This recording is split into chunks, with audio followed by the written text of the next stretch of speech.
ورحمة الله وبركاته. الحمد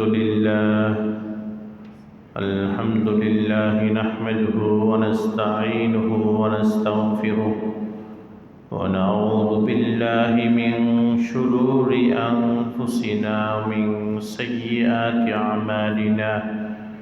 من يهده الله فلا مضل له ومن يضلله فلا هادي له. ونشهد أن لا إله إلا الله وحده لا شريك له. ونشهد أن سيدنا وسندنا ومولانا محمدا عبده ورسوله صلى الله تعالى عليه وعلى آله وأصحابه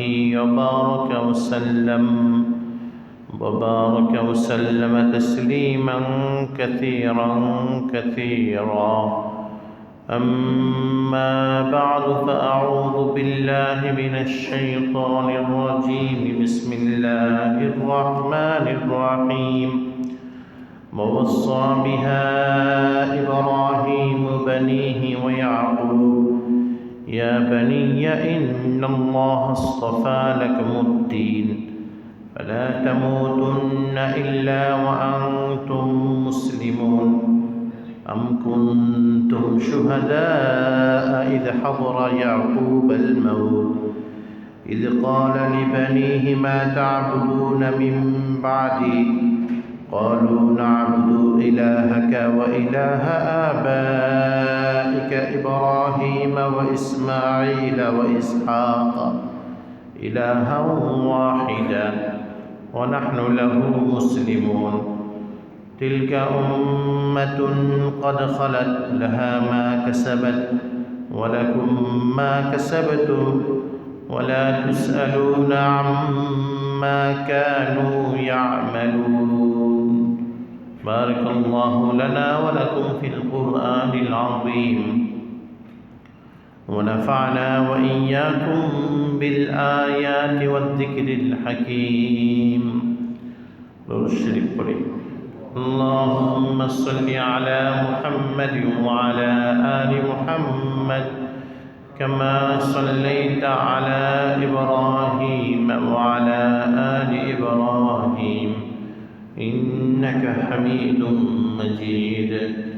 اللهم بارك على محمد وعلى آل محمد كما باركت على إبراهيم وعلى آل إبراهيم إنك حميد مجيد. আজকে জমা পূর্ব বয়ানের মজলিসে সমবেত মুসল্লিয়ানে কেরাম, সম্মানিত মুরব্বী সাহেবান, আল্লাহ রাব্বুল আলামিনের আলী শান দরবারে অসংখ্য অগণিত শুকরিয়া জ্ঞাপন করছি, যিনি আমাদেরকে পবিত্র দিন জুমাবারে পবিত্র স্থান মসজিদে জুমার নামাজ আদায় করার জন্য আসার বসার তৌফিক দান করেছেন। এজন্য আল্লাহ রাব্বুল আলামিনের শুকরিয়া আদায়ের লক্ষ্যে দিল থেকে একবার কালিমাতুল শুকর আদায় করি, আলহামদুলিল্লাহ। পবিত্র কোরআনের সূরা বাকারার 132, 33, 34 এই মোট 3টি আয়াতখানা আমি তেলাওয়াত করেছি খুতবার পরে। আল্লাহ রাব্বুল আলামিন কোরআনে কারীমের আয়াত অনুযায়ী আমাদের সকলকে জীবন গঠন করার তৌফিক দান করুক। নবীদের মধ্যে এক জলিলুল কদর শীর্ষস্থানীয়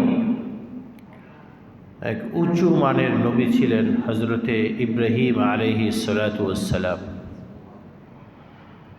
হযরত ইব্রাহিম আলাইহিস সালাতু ওয়াস সালামের প্রথম সন্তানের নাম হলো ইসমাইল। ইসমাইলের 15 বছর পরে গিয়ে ইসমাইলের 14 বছর পরে গিয়ে দ্বিতীয় সন্তান হয় হযরত ইসহাক। হযরত ইব্রাহিমের কজন সন্তান? প্রথম সন্তানের নাম কি? দ্বিতীয় সন্তানের নাম কি? দুজনের মধ্যে বয়সের ব্যবধান কত বছর? হযরত ইব্রাহিম আলাইহিস সালামের দ্বিতীয় সন্তান ইসহাক। এই ইসহাকের ছেলের নাম হলো ইয়াকুব। ইসহাকের ছেলের নাম ইয়াকুব। ইয়াকুবের আরেকটা নাম হলো ইসরাইল। ইয়াকুবের অনেক সন্তান, এক এক সন্তানের থেকে এক এক বংশ হয়েছে। এদের মধ্যে নবী ছিলেন হযরতে ইউসুফ আলাইহিস সালাতু ওয়াস সালাম। ইয়াকুবের যেহেতু নাম হলো ইসরাইল, আর তার সন্তানদের মাধ্যমে দুনিয়াতে বংশ বিস্তার হয়েছে, এই ইয়াকুবের পরবর্তী বংশধরকে বলা হয় বনি ইসরাইল। কি বলা হয়? পৃথিবীর যত ইহুদি খ্রিস্টান আছে সবাই এই বনি ইসরাইলের বংশে, অর্থাৎ হযরত ইসহাকের ছেলে ইয়াকুবের বংশে হয়েছে। আর আল্লাহ তাআলা হাজার হাজার নবী রসুল পাঠাইছেন এই বংশের মধ্যে। ইসহাকের 14 বছর পরে 14 বছর বড় যে ইসমাইল আছে, এই ইসমাইলের বংশে আল্লাহ তাআলা তেমন কোনো নবী পাঠান নাই। শুধু শেষ নবী সৈয়দুল মুরসালিন খাতামুন নবিয়্যিন বিশ্বনবী মুহাম্মদুর রাসূলুল্লাহ সাল্লাল্লাহু আলাইহি ওয়াসাল্লামকে পাঠাইছে। এই জন্য দুনিয়ার সমস্ত মুসলমানরা এটা বনি ইসমাইল, দুনিয়ার সকল মুসলমানরা এটা কি বনি ইসমাইল। আর সমস্ত খ্রিস্টান এবং ইহুদি এগুলো বনি ইসরাইল, বনি ইসরাইল। তো হযরত ইব্রাহিম আলাইহিস সালামের দুই সন্তান ইসমাইল, এই ইসমাইলের অনুসারী বা ইসমাইলের বংশে শেষ নবী আসছেন, আর আমরা তার অনুসারী উম্মতে মুহাম্মদী। এই জন্য আমরা সব বলি ইসমাইল। আর ইব্রাহিম আলাইহিস সালামের দ্বিতীয় সন্তান ইসহাক, ইসহাকের বড় ছেলে হলো ইয়াকুব। ইয়াকুবের এক এক সন্তানের থেকে এক এক গোষ্ঠী হয়েছে। লক্ষ লক্ষ নবী রসুল আল্লাহ তাআলা ওখানে পাঠাইছেন, এগুলোকে সব বলা হয় বনি ইসরাইল।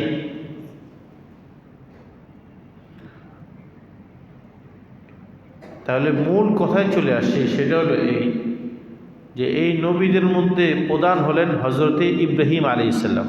কে? ইব্রাহিম আলাইহিস সালাম। তার থেকেই শাখা প্রশাখা হয়েছে।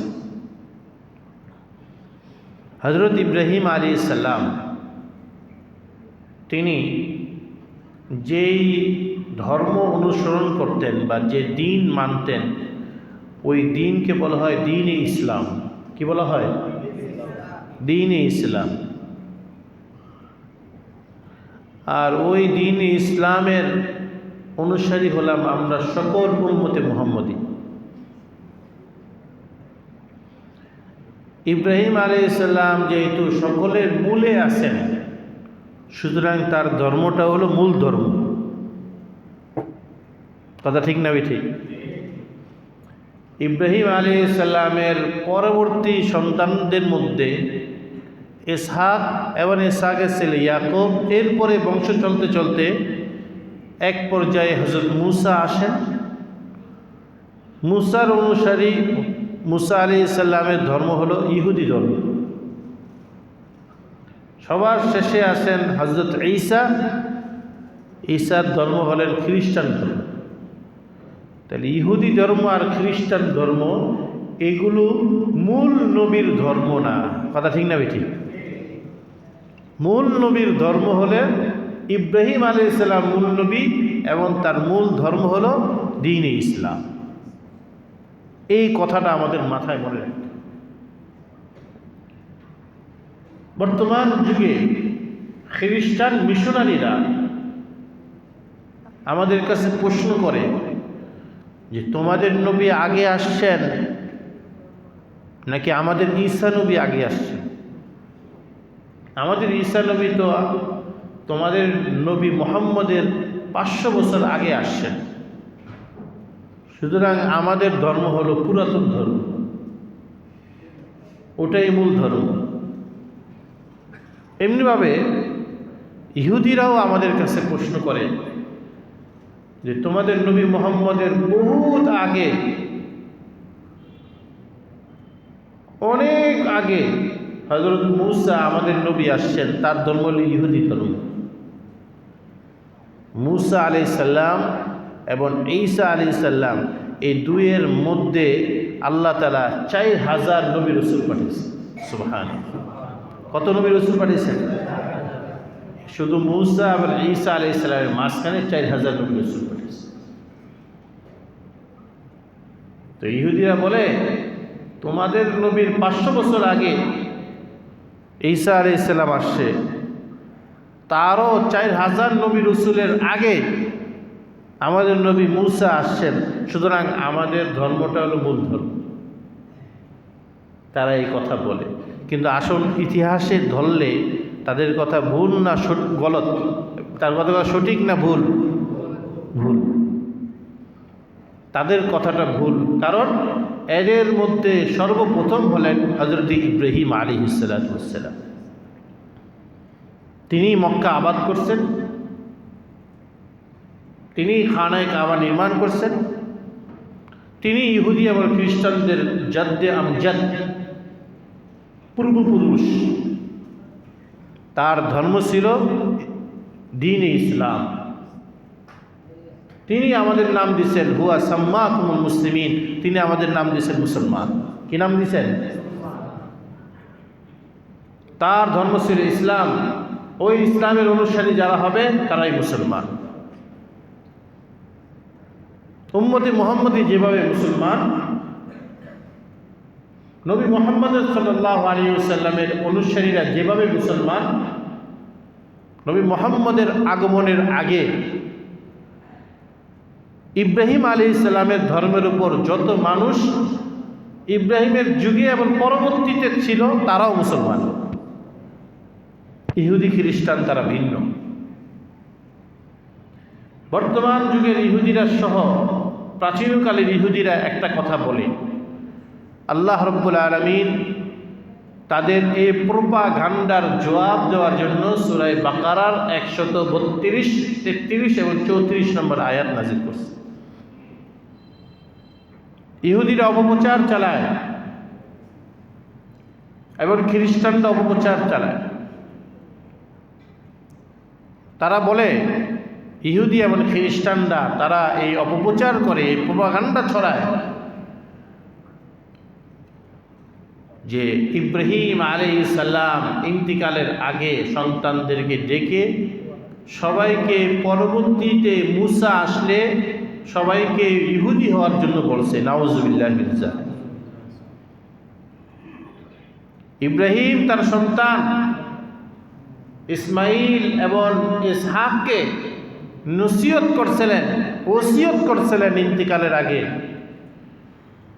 যে সবাই যেন পরবর্তীতে যে ঈসা আলাইহিস সালাম আসবে সেই ঈসার খ্রিস্টান ধর্ম অনুসরণ করো। নাউজুবিল্লাহ মিন যালিক। আল্লাহ রাব্বুল আলামিন বলেন যে ইব্রাহিম সম্পর্কে তাদের এই যে কথা, এই কথাটা মিথ্যা কথা, অপপ্রচার। ইব্রাহিম আলাইহিস সালাম নিজে যে ধর্মের উপর আছেন, তিনি তো তার সন্তানদেরকে ওই ধর্মেরই অনুসরণ করার ওসিয়ত করবেন। এখনো যে ধর্ম সামনে আসে নাই, আসবে বহু পরে, মূসা নিয়ে আসবে, ঈসা নিয়ে আসবে, সেই ধর্মের অনুসরণ কথা ইব্রাহিম আলাইহিস সালাম কিভাবে বলেন? ইহুদি আর খ্রিস্টান হওয়ার জন্য তিনি কিভাবে বলেন, অথচ তিনি নিজে ইসলাম ধর্মের উপর অনুসরণ করেন? এটা তো স্বাভাবিক জ্ঞানের কথা। কিন্তু আল্লাহ রাব্বুল আলামিন বলবেন যে ইব্রাহিম সম্পর্কে তোমরা যে কথাগুলো বলছো, তোমরা কি ইব্রাহিম আলাইহিস সালামের, হে ইহুদি আর খ্রিস্টান, তোমরা কি ইব্রাহিমের মৃত্যুর সময় তোমরা কি সেখানে উপস্থিত ছিলা? এদের তো জন্মই হয়নি, এদের নবীরও তো জন্ম হয়নি, তোমরা এটা কিভাবে বললা? শুধু যে তারা ইব্রাহিম সম্পর্কে মিথ্যা কথা ছড়া এমন নয়, বরং তারা ইহুদি এবং খ্রিস্টানরা এটাও বলে যে ইয়াকুব আলাইহিস সালাম যে তার 11 জন সন্তান ছিল, 11 জন সন্তানদেরকে, এতগুলো সন্তানদেরকে ডেকেও বলছিলেন যে তোমরা ইহুদি হয়ে যাইবা, খ্রিস্টান হয়ে যাইবা, এভাবে বলছিলেন। আল্লাহ রাব্বুল আলামিন বলবেন যে এটাও মিথ্যা কথা। ইব্রাহিম তার 2 সন্তান ইসমাইল এবং ইসহাককে ইহুদি এবং খ্রিস্টান হওয়ার জন্য ওসিয়ত করছেন, এই কথাটাও মিথ্যা। এবং ইব্রাহিমের নাতি ইয়াকুব, ইব্রাহিমের ছেলে ইসহাক, ইসহাকের ছেলে ইয়াকুব, ইয়াকুব সে তার সন্তানদেরকে, সকলকে, বংশধরকে যে ইহুদি আর খ্রিস্টান হওয়ার জন্য ওসিয়ত করছেন, এটাও মিথ্যা। এই দোনো মিথ্যা কথার জবাব দেওয়ার জন্য আল্লাহ রাব্বুল আলামিন এখানে বলছেন ওয়াসা বিহা इब्राहीम बनीही, इब्राहीम ने वसीयत किया अपने औलाद को। इब्राहीम तार सन्तानदेरके वसीयत करছে। इब्राहीम आलैहिस सालाम तार सन्तानदेरके मृत्युर आगे, सन्तान कयজন इब्राहीमेर सन्तान? बड़ सन्तानेर नाम कि और छोट सन्तानेर नाम? दुजोनेर मध्य बयसेर व्यवधान 14 বছর। এদেরকে ডেকে হযরতে ইব্রাহিম আলাইহিস সালাম তাদেরকে ডেকে বলছেন যে ইন্তিকালের আগে ওসিয়ত করছেন। নেককার মানুষের স্বভাব হলো তারা যখন মৃত্যুর একটা আওয়াজ পায়, মৃত্যুর আলামত পায়, তখন তারা সন্তানদেরকে ডেকে কিছু ওসিয়ত করে যায়। এটা নেককার মানুষের স্বভাব, এটা তাদের গুণ, বৈশিষ্ট্য। মৃত্যুর আওয়াজ কিভাবে পাওয়া যায়? মৃত্যুর আলামত কি কেউ জানেন এখানে? কেউ মৃত্যুর আলামত কি? আপনি আর আমার মৃত্যু যখন কাছে আসবে তখন একটা আলামত প্রকাশ পাইবে। কি একটা আলামত প্রকাশ পাইবে? আলামত হলে এই যে মুখে স্বাদ কমে যাওয়া, মুখে স্বাদ কমে যাওয়া। শুধু বুড়া মানুষের মুখের স্বাদ কমে না, জোয়ান মানুষেরও মুখের স্বাদ কমে? রুচি কি শুধু বুড়া মানুষের কমে না জোয়ান মানুষেরও কমে? মুখের রুচি কমে যাওয়া একটা আলামত। চোখে কম দেখা আরেকটা আলামত। চোখে কম দেখা এটাও একটা মৃত্যুর আলামত। কানে কম শোনা মৃত্যুর আলামত। কথা বলতেছে কান পর্যন্ত আসে, তারপরে শুনি না। নাকে ঘ্রাণ কম পাওয়া এটাও একটা মৌতের আলামত। কটা জিনিস বললাম? বলেন না কটা বললাম? 4টা। মনে রাখবেন, মুখস্থ করবেন। আমি আমার উস্তাদ থেকে শুনছি এই 4টা কথা, আপনাদের কাছে বলছি। বয়ান করতে বসলে আমি উস্তাদ, আপনারা সবাই ছাত্র। এই 4টা মৃত্যুর আলামত, মৌতের আলামত 3। আলামতুল মৌত আরবাতুন, 4টা মৃত্যুর আলামত 4টা। 1, মুখে স্বাদ রুচি কমে যাওয়া। বুঝবেন আপনার মৃত্যু সামনে এসে পড়ছে, আমার মৃত্যু সামনে এসে পড়ছে। আর দুনিয়া থেকে সেরা আখিরাতের ফিকির করতে হবে, আখিরাত আমার নিয়ে চিন্তা করতে হবে। মান কানা হাম্মুহু হাম্মাল আখিরা কাফাহু যে ব্যক্তির চিন্তা আখেরাতের চিন্তা হবে, তার দুনিয়ার সব কিছুর দায়িত্ব আল্লাহ তাআলা নিজে নিয়ে নেবেন।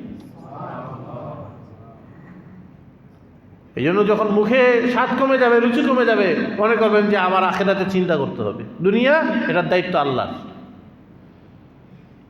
চোখে কম দেখা, চোখের পাওয়ার কমে যাওয়া, চোখে কম দেখা, কানে কম শোনা, একই কথা বারবার বলতেছে, আমি বুঝতেছি না, শুনতেছি না, মতলব আমার মৌতের আলামত প্রকাশ পেয়েছে। নাকে ঘ্রাণ কমে যাওয়া, ঘ্রাণ লাগে না, ঘ্রাণ কমে যাওয়া, এর মৌতের আলামত।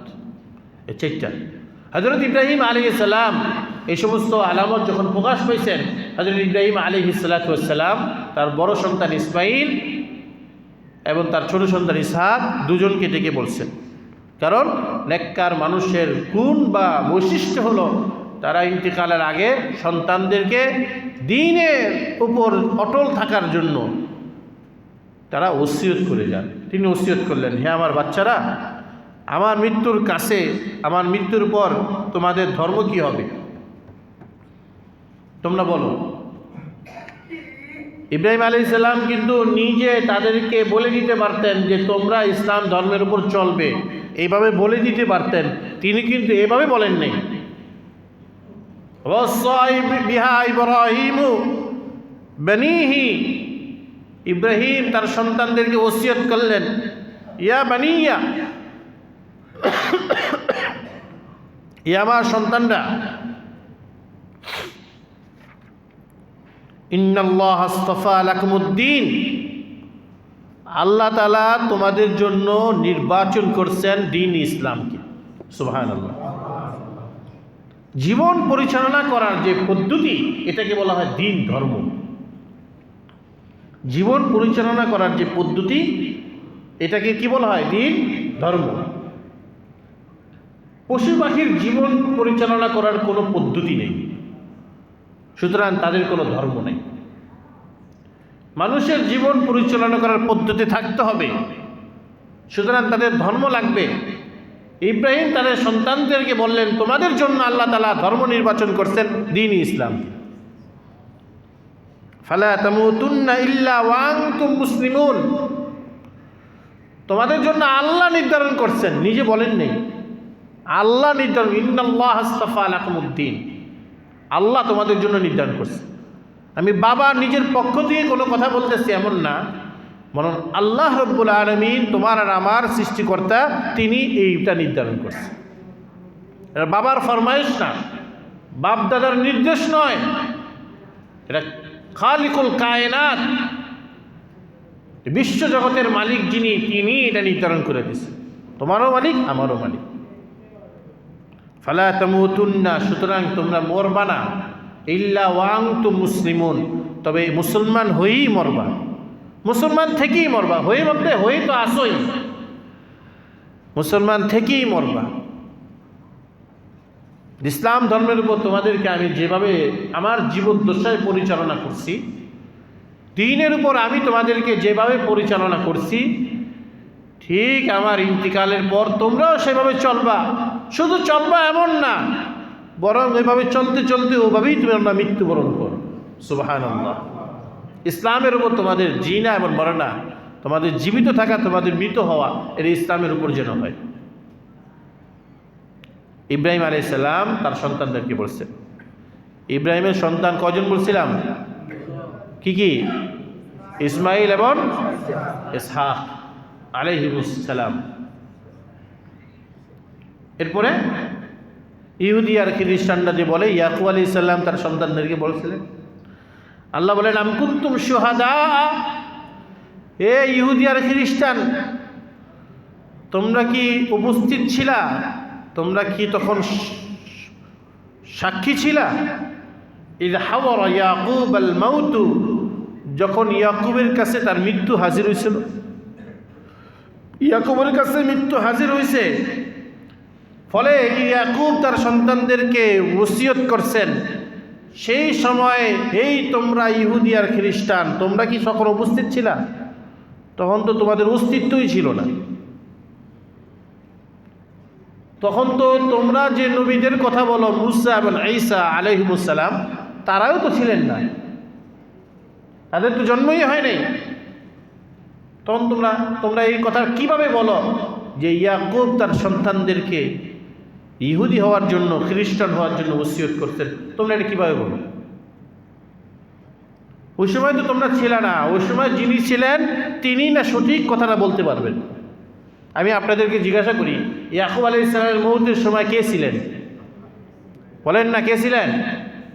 আল্লাহ ছিলেন। কে ছিলেন? আল্লাহ ছিলেন। নাকি আপনি আর আমি ছিলাম? আমরা তো কেউই ছিলাম না, তারাও ছিল না। ইয়াকুব আলাইহিস সালামের মৃত্যুর সময় আল্লাহ রাব্বুল আলামিন ছিলেন। আল্লাহ বলেন, যখন আমি ছিলাম তা আমার থেকে শোনো, সঠিক বিষয়টা শোনো। ইয ক্বালা লিআবিহি লিবানিহি, ইয়াকুব যখন বলছিল তার সন্তানদেরকে, মা তা'বুদুনা মিন বা'দি, ইয়াকুবের বলার স্টাইল ভিন্ন।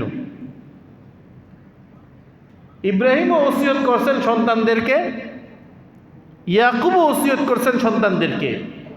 খেয়াল করেন, ইব্রাহিম দাদা, ইয়াকুবের দাদা ইব্রাহিম না? ইব্রাহিম ওসিয়ত করছেন তার সন্তানদেরকে, এটা বলার স্টাইল ছিল ভিন্ন। এবং ইব্রাহিমের নাতি ইয়াকুব, তিনি তার সন্তানদেরকে ওসিয়ত করছেন, এটা বলার ধরনও ভিন্ন। দুই ভিন্ন ভিন্ন ধরন। কি ভিন্নতা? ইব্রাহিম আলাইহিস সালাম তার সন্তানদেরকে পরিষ্কার বলছেন যে ইন্নাল্লাহ আস্তাফা লাকুমুদ্দিন, আল্লাহ নির্ধারণ করে দিয়েছেন তোমাদের জন্য দিন ইসলাম, ফালা তামুতুন্না ইল্লা ওয়া আনতুম মুসলিমুন, সুতরাং মুসলমান থেকেই তোমরা মরে যাবে, এর উপরেই তোমরা চলবা। তিনি ইব্রাহিম আলাইহিস সালাম ডাইরেক্ট আল্লাহর মেসেজ সন্তানদের কাছে পৌঁছাইছেন। শুধু পৌঁছাইছেন এমন না, সন্তানদেরকে সেভাবে চালাইছেন, চালানোর পরে আবার ওসিয়ত করছেন। আমরা তো সন্তানদেরকে সেভাবে চালাই না, ওসিয়ত তো আমাদের মাথায় কখনো আসেও না। কথা ঠিক না বেঠিক? আসেও না। হযরত মুফতি আজম মুফতি ফয়জুল্লাহ রহমতুল্লাহি আলাইহি কিতাবের মধ্যে ওসিয়তনামা আছে, এগুলো সমস্ত কিতাবের মধ্যে লিখছে। প্রতিটা মুমিন মুসলমানের জন্য কর্তব্য হলো তার ইন্তিকালের পর তার সন্তানদেরকে ওসিয়ত করে যাওয়া, ইন্তিকালের আগে ওসিয়ত করে যাওয়া, এটা তার উপর ওয়াজিব। এটা ওয়াজিব। এটা ভালো আর মন্দ, ভালো আর উত্তম আর অনুত্তমের মাসালা না। উত্তম আর অনুত্তম, করলে ভালো, না করলে সমস্যা নাই, এই মাসালা না। এটা তার উপর ওয়াজিব। সে তার সন্তানদেরকে দ্বীনে ইসলামের উপর চালাইবে এবং তারপরে সেটা ওসিয়ত করে যাবে, আমার মৃত্যুর পর তোমরা সুন্নত এবং শরীয়তের উপর থাকবা, সুন্নত এবং শরীয়তের বাইরে তোমরা যাবা না। কিন্তু আমরা কি কেউ করছি এরকম? বলে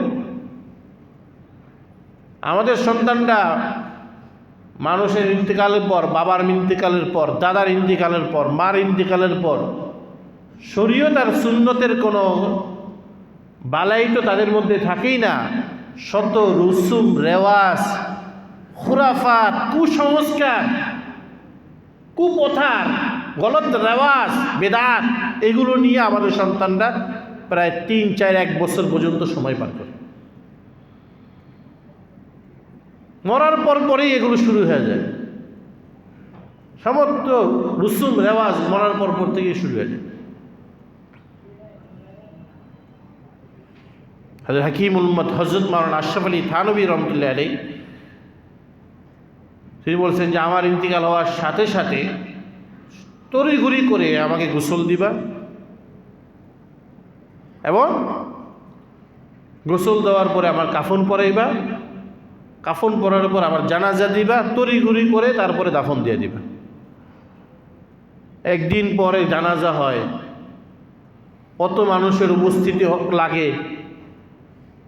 কোন সাহাবী আছে যেই সাহাবীর জানাজারা দেরি করে হয়েছে? আবার জানাজা মাইয়িতকে এখান থেকে নিয়ে দেশে নিতে হবে, সারা জীবন পার করলো এখানে, সে তাকে দেশে নিতে হবে।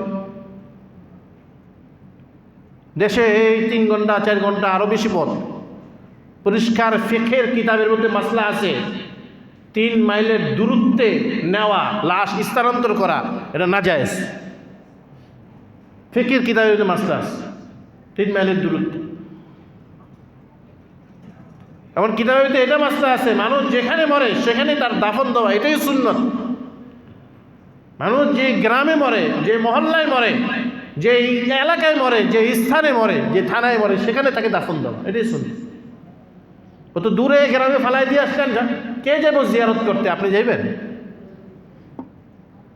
ওই মাঝে মাঝে আমার দাদার কবর আমি 3 মাস 4 মাস পর যায় এই বিক্রমপুরের রজপাড়া পাড়াগাঁও, এই গাঁয়ে যে আমি 3 মাস 4 মাস পর যা জিয়ারত করে আই, এত দূরে দাফন দিচ্ছে। হালাকি আমার দাদির কবর দিছে খেজুরবাগে। ওখানে যাওয়ানোর সময় বিভিন্ন জায়গাতে খেজুরবাগে কবরস্থানের পাশ দিয়ে যায়, যাওয়ানোর সময় সালাম দিয়ে ওখানে জিয়ারত হয়ে যায়। জিয়ারত হওয়ার জন্য যে ভিতরে ঢুকতে হবে, কবরের সামনে যেতে হবে, এটাই বা কোথায় আছে? হযরত মুফতি সাঈদ আহমদ পালনপুরি রহমতুল্লাহ আলাইহি তিনি তিরমিজি শরীফের শরহ তুহফাতুল আলমাইন মধ্যে লিখছেন, দূর থেকে সালাম দিয়ে দূর থেকে দোয়া পড়া এটি জিয়ারত হয়ে যায়।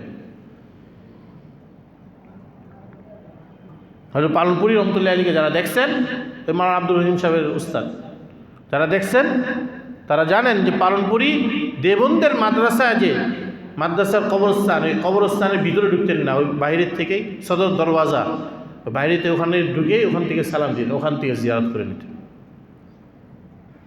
আলহামদুলিল্লাহ হযরত পালনপুরি লকডাউনের সময় বোম্বাইতে, লকডাউনের আগে বোম্বাইতে গেছেন চিকিৎসা নিতে, সেখানে মারা গেছেন। সেখানে একটা আম গোরস্থানের মধ্যে তার দাফন হয়ে গেছে। দারুল উলুম দেওবন্দ বিশ্ববিখ্যাত আন্তর্জাতিক ইসলামিক ইউনিভার্সিটি দারুল উলুম দেওবন্দের তিনি হেড মুহাদ্দিস ছিলেন। সারা জীবন দেওবন্দে পার করছেন, কিন্তু মারা গেছেন বোম্বাইতে, গুজরাট তার বাড়ি, বোম্বাইতে মারা গেছেন। বোম্বাইতেই তার দাফন দিয়ে দিয়েছে সেখানে। আপনার আর আমার থেকে তাদের মর্যাদা কি কোনো অংশ কম নাকি বলেন? 80 বছর বয়স পাইছেন, সারা জীবন হাদিসের খেদমত করছেন। বাংলাদেশে লক্ষ হাজার হাজার মুহাদ্দিসিনরা তার কাছে হাদিস পড়ছে। এই মাওলানা আব্দুর রহিম সাহেব এখানে বসে এনেই পড়ছে, হাজার হাজার, প্রত্যেকটা মহল্লার ভিতরে একজন দেবন্দি থাকলে তার কাছে পড়ছে। উনি অন্তত যে বন্দি তার দাফন হয়নি, দূরে দাফন দিচ্ছে। এটা আওয়ার মাসালা, দূরে অন্য কথা বলতেছি, কিছু কথা বলতে বলতে যে এগুলো মাসলাগুলো বলে ফেললাম। মানুষ যেখানে মারা যায় সেখানে তাড়াতাড়ি করে তাকে গোসল দাও, যত তাড়াতাড়ি গোসল দেওয়া যায়, কারণ সে আখিরাতের পথের পথিক হয়ে গেছে। তাকে দুনিয়াতে রাখার দায়িত্ব, দুনিয়াতে রাখার অধিকার আপনার নাই। তার মওত হওয়ার সাথে সাথে সে আখিরাতের মুসাফির হয়ে গেছে। তার দেহটা আপনি দুনিয়াতে রাখবেন কেন? আখিরাতের মুসাফির সে, আপনাকে পারমিশন দিল কেন? অমুকে আসবে গ্রাম থেকে, অমুকে আসবে, অমুক ছেলে আসবে, মেয়ে আসবে, সারা জীবন দেখো না, এখন আসার দরকার কি? কথা ঠিক না বিটি? সারা জীবন দেখো না, এখন আসার দরকার? এত প্রীত তো আমরা দেখি, বুঝি। আমাদের কাছে, ওলামাদের কাছে ইসলামের দরদ ছাড়া আর কোনো দরদই চলে না। এই জন্য আমাদের বুঝের সাথে সাধারণ পাবলিকের বুঝের মিলেই না। কারণ আমরা আমাদের জীবনের লম্বা সময় পার করছি ইসলামের এই দরদের মধ্যে পার করছি। যত তাড়াতাড়ি হযরত হাকিমুল উম্মত থানভী রহমতুল্লাহ আলাইহি, দেশের নবাবরা, বাদশারা পর্যন্ত তার মুরিদ ছিলেন। আমাদের ঢাকার নবাব সলিমুল্লাহ তার মুরিদ ছিলেন, তো বড় মানুষ ছিলেন। ডিসি পর্যন্ত তার মুরিদ ছিলেন। তিনি এত দামি মানুষ, আর হাজার হাজার বড় বড় কিবার ওলামা, বড় বড় আলেমরা তার মুরিদ ছিলেন। হাফিজ হুজুর, পীর হুজুর, শামসুল হক ফরিদপুরি বড় বড় মুরিদ ছিলেন। অথচ উনি বলছেন যে আমার কোনো খোলাফাদের অপেক্ষা করবে না, আমার কোনো আত্মীয় স্বজন অপেক্ষা করবে না, আমি মৃত্যু হয়েছে মানে আমি আখিরাতের মুসাফির হয়ে গেছি, বাস আমার তাড়াতাড়ি গোসল দাও, যত তাড়াতাড়ি পারো সুন্নত তরিকায়, আমাকে কাফন পরাও, আমাকে দাফন দাও, এই থানা ভবনের মধ্যে দাফন দিয়ে দাও, আমার কবর ওখান থেকে ওখানে, আমার লাশ এখান থেকে ওখানে নিতে হবে না। আজীব আমাদের মধ্যে কুসংস্কার এত বেশি ঢুকছে কেন? আমাদের বাবারাও আমাদেরকে এগুলো শিখায় নাই, এই ঢুকে গেছে। আর কত রুসুম আছে, অমুক দিন এটা হবে, অমুক দিন এটা হবে, অমুক দিন জিয়াফত হবে, হইতেই থাকে আর হইতেই থাকে। ওই ধাক্কায়, ওই ঠেলায় আলেম পর্যন্ত টিকতে পারে না, এই রুসুম রেওয়াজের ধাক্কায়। এই জন্য ওসিয়ত করে যাওয়া সন্তানের উপর ওয়াজিব। হযরত ইয়াকুব আলাইহিস সালাম তার সন্তানদেরকে ওসিয়ত করছেন ভিন্ন মাত্রায়, কারণ তিনি নিজে চলছেন ইসলামের উপর, তার বাবা ইসহাক, তার চাচা ইসমাইল এবং তার দাদা ইব্রাহিম, এরা সবাই ইসলামের উপর চলছেন। এবার তিনি সন্তানদেরকে জিজ্ঞাসা করছেন, মা তা'বুদুনা মিন বা'দি, আমার পরে তোমরা কার ইবাদত করবা, আমার পরে তোমরা কোন ধর্মের উপর চলবা, কার ইবাদত করবা, কোন ধর্মের উপর চলবা, জিজ্ঞাসা করছেন, সওয়াল করছেন, প্রশ্ন করছেন। ইব্রাহিম আলাইহিস সালাম তো প্রশ্ন করেন নাই, ইব্রাহিম আলাইহিস সালাম ডাইরেক্ট বলছেন আল্লাহই নির্ধারণ করছে ইসলামই তোমাদের ধর্ম।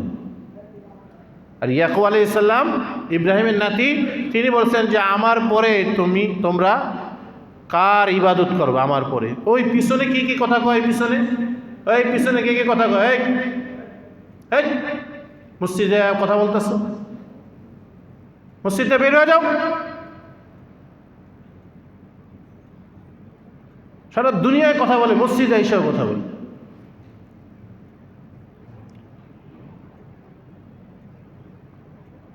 কথা শেষ করে মসজিদে ঢুকো। মসজিদ আল্লাহর ঘর, শুধু দিনই কথাবার্তা ছাড়া মসজিদের ভিতরে অন্য কিছু জায়েজ নেই। মসজিদের ভিতরে এসে কথা বলতেছে, কারণ এত বড় মার্কেট আছে, এক কোনায় দেয়া যত কথা আছে সব সাইডে তো আসা যায়।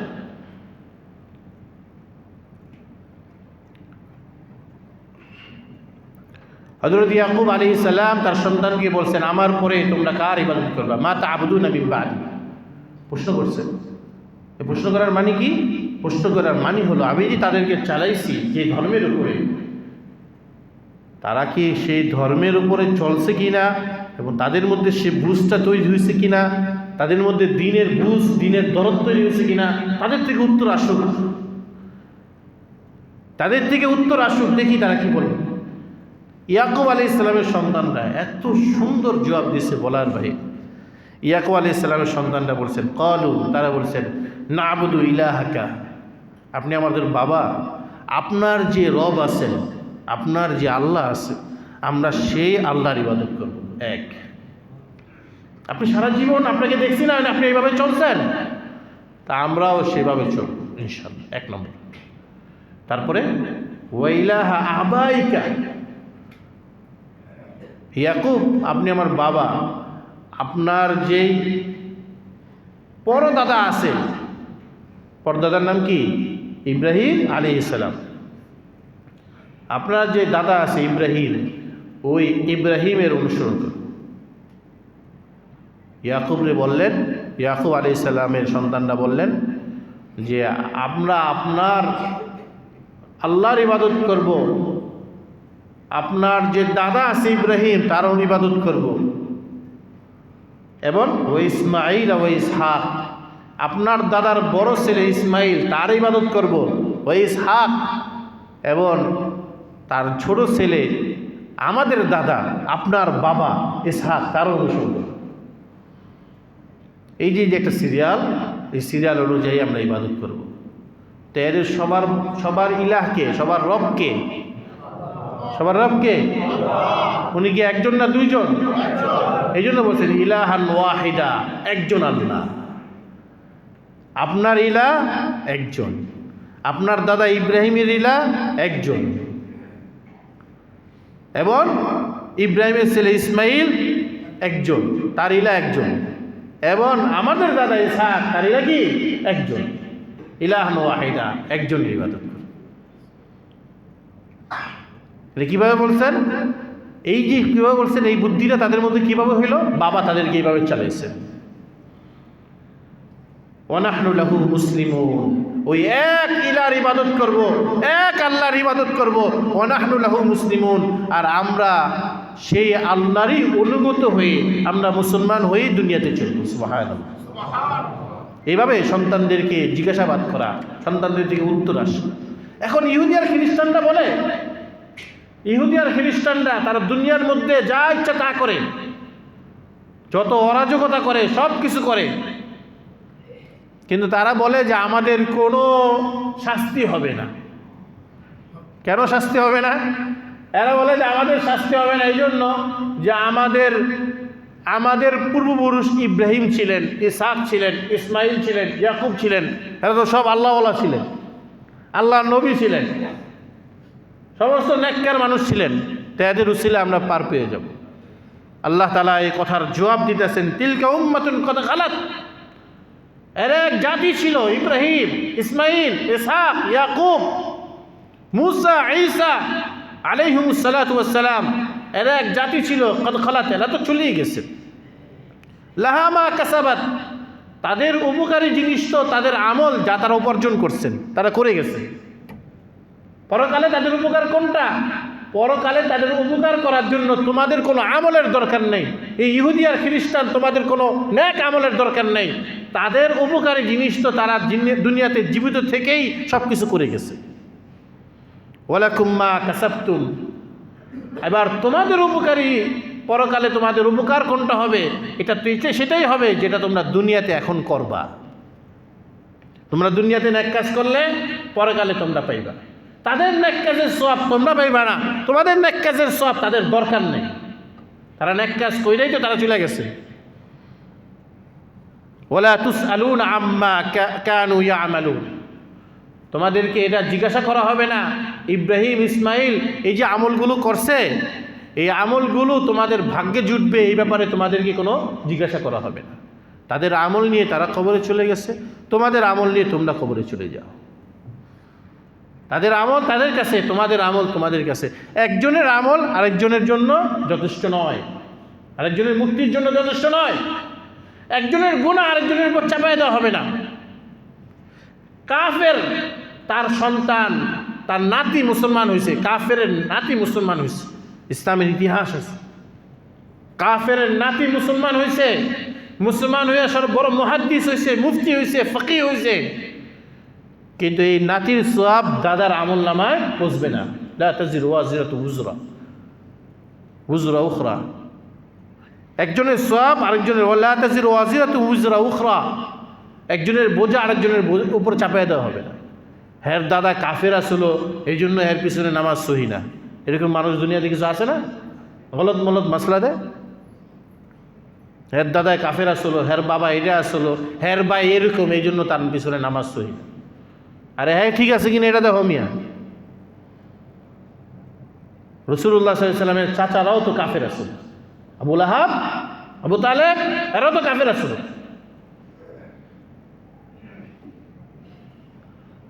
তো আল্লাহ রাব্বুল আলামিন বলেন যে তাদের আমল নিয়ে তারা চলে গেছে। তিলকা উম্মাতুন কদ খালাত, এই জাতিগুলো, এই ইহুদি খ্রিস্টান দুনিয়ার মধ্যে বনৈরাজ্যতা সৃষ্টি করো, দুনিয়াকে ধ্বংস করো, আর তাদের নাম তোমরা জপো, বলো যে তাদের উসিলায় তোমরা পরকালে মুক্তি পেয়ে যাবে।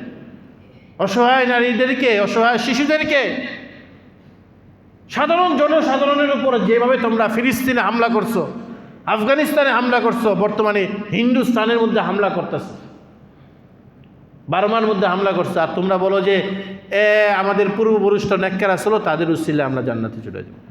না, তিলকা উম্মাতুন কদ খালাত, এই জাতি তারা চলে গেছেন। লাহা মা কাসাবাত, তারা যে উপার্জন করছেন আমল করছেন এগুলো তাদের জন্য পরকালে উপকারী। ওয়ালাকুম মা কাসাবতুম, তোমরা যা করবা এটা তোমাদের জন্য উপকারী, তোমরা ভালো করলে তোমাদের জন্য উপকারী। ওয়ালা তুসআলুনা আম্মা কানু ইয়ামালুন, তারা যেই সম্পর্কে কাজ করছে এগুলো নিয়ে তোমাদেরকে জিজ্ঞাসা করা হবে না। এটা হলো আদা কথা। আর আদা কথা হলো এই, তোমরা যে কাজগুলো করো এগুলো নিয়ে তাদেরকেও জিজ্ঞাসা করা হবে না। কোনো নবীকে জিজ্ঞাসা করা হবে না আপনার নাতি এরকম করছে কেন, এটা জিজ্ঞাসা করা হবে না।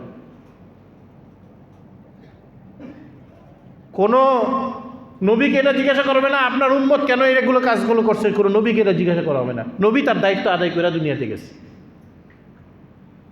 এই জন্য আসুন আমরা আমাদের প্রত্যেকের দায়িত্ব আদায় করি, আমাদের জন্য যেটা উপকারী সেই উপকারী কাজগুলো করি। আল্লাহ তাআলা আমাদের সকলকে আমল করার তৌফিক দান করুন। ওয়া আখিরু দাওয়ানা আলহামদুলিল্লাহি রাব্বিল আলামিন।